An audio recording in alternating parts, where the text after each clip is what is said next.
स्थायी कमिटीको बैठक आज बसेको छ। त्यो बैठकले सर्वप्रथम आफ्नो बैठकको कार्यसूची पारित गर्यो। कार्यसूची निम्न अनुसार निश्चित गरिएका छन्। पहिलो रिपोर्टिङ, त्यसमा केन्द्रीय कार्यालयको तर्फबाट अध्यक्ष कमरेड प्रचण्डको रिपोर्टिङ र अर्को विभिन्न जिम्मेवारीमा रहनुभएका स्थायी कमिटीका सदस्य कमरेडहरूको रिपोर्टिङ। दोस्रो पार्टीको विधान संशोधन प्रस्ताव। तेस्रो यसअघि गठन गरेको सङ्गठनात्मक कार्यदलको कामबारे।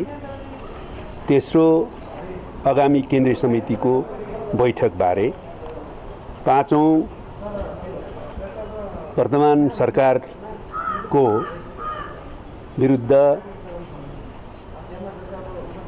नयाँ सरकार गठन गर्ने सन्दर्भको विषय र पार्टीको यो सरकारलाई समर्थन नरहेको भन्ने विषय। छैटौँ केही विविध विषयहरू छन्। सरकारले अहिले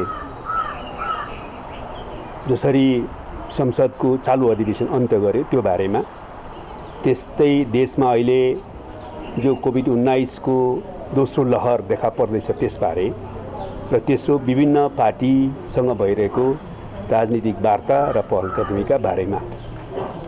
यो कार्यसूची निश्चित गरिसकेपछि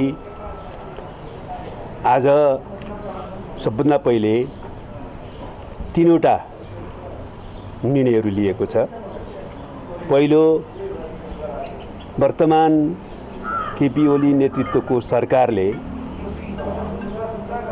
संविधानको विरुद्ध लोकतन्त्रलाई कमजोर पार्ने गरी काम गरिरहेको, नेपाली जनताको जनादेश विरुद्ध सामाजिक आर्थिक रूपान्तरण र सामाजिक न्याय सहितको समृद्धिको विरुद्ध काम गरेको, नेपाली कम्युनिस्ट आन्दोलनको महान सम्भावनाका विरुद्ध कम्युनिस्ट आन्दोलनलाई छेदविच्छेद पार्ने उद्देश्यसहित विसर्जनवादी आक्रमण गरेको र नेपालको राष्ट्रिय स्वाधीनतालाई कमजोर पार्ने गरी बाह्य हस्तक्षेपलाई आमन्त्रण गरिरहेको परिस्थितिमा यो प्रतिगामी सरकारलाई हटाएर प्रतिगमनको विरुद्ध सङ्घर्ष गर्ने, संविधान र लोकतन्त्र पक्षधर शक्तिहरूको सरकार बनाउने सन्दर्भमा अहिलेसम्म भइरहेको वार्ता र संवादलाई तीव्र रूपमा घनीभूतता दिने र छिटै यस सम्बन्धमा निष्कर्षमा पुग्ने भन्ने एउटा निर्णय लिएको छ। दोस्रो, अहिले देशमा फेरि कोभिड-19 को दोस्रो लहरले तीव्र रूप लिन थालेको छ। यस सन्दर्भमा हाम्रो पार्टीले आफ्नो सम्पूर्ण पार्टीका नेता, कार्यकर्ता र सिङ्गो पार्टी समिति र पार्टी पङ्क्तिलाई जनचेतना जागरण गराएर र सहजीकरण र सहयोगका कामहरूमा संलग्न भएर सङ्क्रमणबाट बच्न र सिङ्गो समाजलाई सङ्क्रमणबाट बचाउन वा सङ्क्रमितहरूलाई सहयोग गर्न निर्देशित गरेको छ।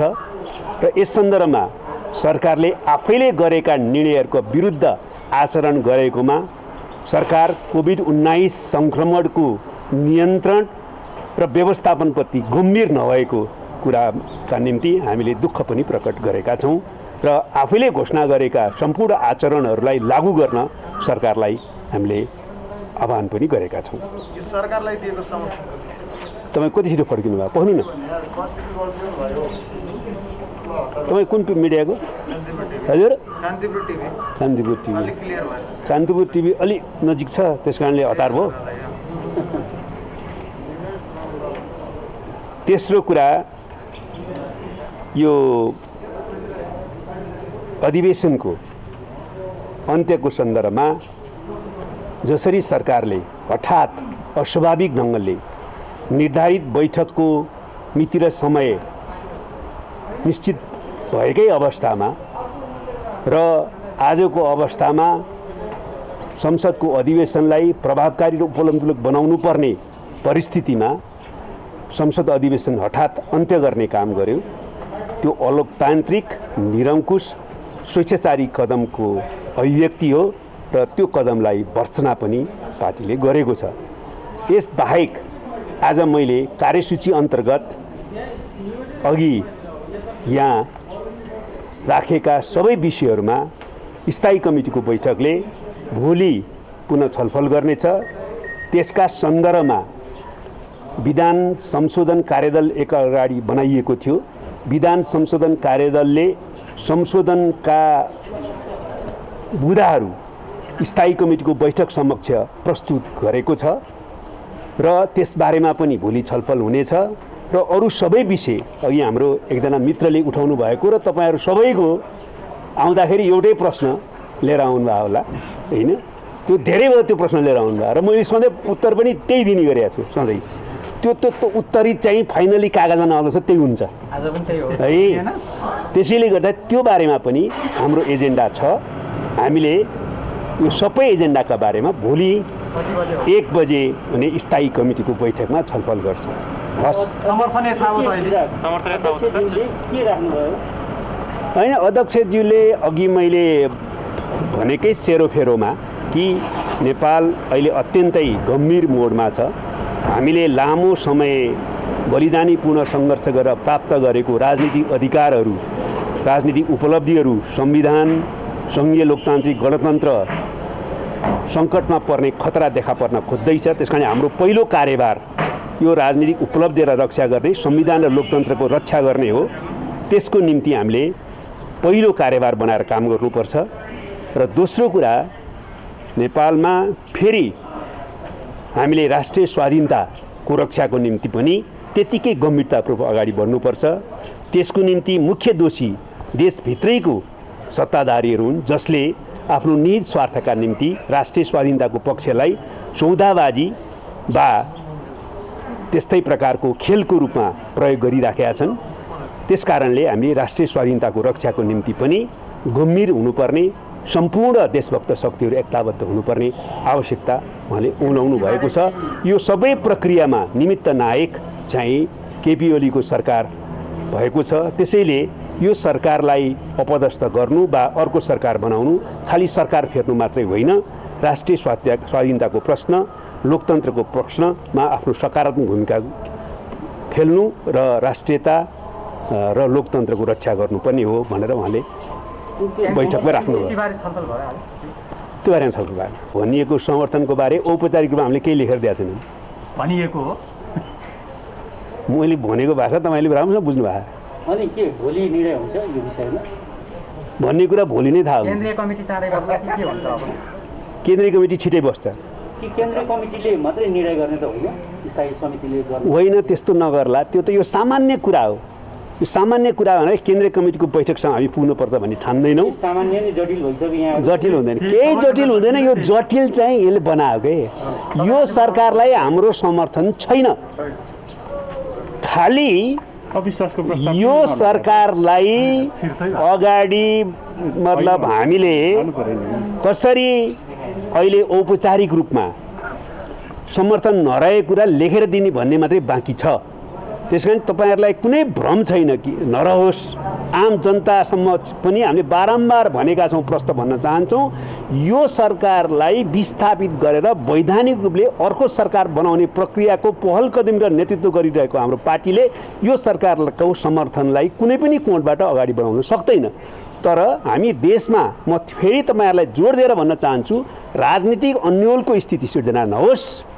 यो देशमा संविधान र लोकतन्त्रमाथि खतरा उत्पन्न हुने गरी चुनाव घोषणा हुने र चुनाव चाहिँ नहुने स्थिति देश नधक्कलियोस्। त्यस कारणले हामी सुविचारी ढङ्गले कदम चाल्ने पक्षमा मात्रै हौँ। त्यसैले यसमा कुनै भ्रम नराखे हुन्छ। त्यही गर्ने भए त हामी धेरै कुरा गरिसक्छौँ। काङ्ग्रेसले पनि भनिरहेको छ, तपाईँहरू त दबाबमा हुनुहुन्छ नि त। काङ्ग्रेसले हामीलाई के भनेको छ भनेको त हामीलाई थाहा छ। त्यो बाहिर चाहिँ पब्लिक कन्जम्सनको लागि के भन्नुहुन्छ त्यो छोडिदिनुहोस्।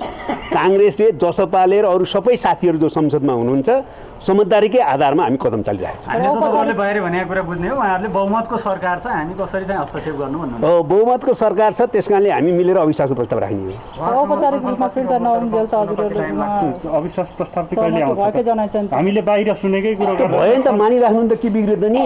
हामीले अविश्वासको प्रस्तावमा राखेको दिन बा समर्थन नरहेको जानकारी दिन भन्नु होला त नि। किन टाउको दुखाउनु भयो क्या तपाईँहरूले? छैन भन्नुहुन्छ अनि अहिले कर्मल रूपमा सहयोग भएकै मान्यो नि त सर। अनि यो यत्रो चाहिँ तनाव किन लिनुभयो तपाईँहरूले? हामीले अविश्वासको प्रस्ताव राखेको दिनमा अविश्वास प्रस्ताव राखेछ भनिहाल्नुहुन्छ। हामीले अविश्वास प्रस्ताव राखेको प्रक्रियाभन्दा अगाडि बा अविश्वासको प्रस्ताव नराख्ने नै भयो भने यो समर्थन रहेको छैन भनेर लेखेको दिनमा थाहा पाइहाल्नुहुन्छ। राजनीति नै यही कुरा किन चिन्ता गर्दा तपाईँहरूले? राजनीति नै तपाईँ यो सबलाई थाहा छ। थाहा भएको कुरालाई अलिक बढी गिजो लिएर हामीलाई केही लाभ छैन। हामी यो सरकारलाई हटाएर अर्को सरकार बनाउन चाहन्छौँ। यो नेपाललाई मात्रै होइन, नेपाली जनतालाई मात्रै होइन, विश्व कहाँ कोही छ भने सबलाई थाहा छ। अनि यस्तो कुरामा धेरै बढी चर्चा गर्नुपर्ने आवश्यकता छैन। अनि माओवादीलाई सरकारले दिएको समर्थन फिर्ता गर्यो भने फेरि चुनावमा जान्छ भन्ने डर भएको हो। तपाईँलाई मैले अघि नै भने डर होइन, संवैधानिक रूपले अब हुने निर्वाचन हुन्छ भने हामी त्यो निर्वाचनको सामना गर्न तयार छौँ। हामीले जहिले पनि भनेका छौँ असंवैधानिक हुने निर्वाचनको पक्षमा हामी हुनै सक्दैनथ्यौँ। त्यो हामीले हिजो विरोध गरेका थियौँ।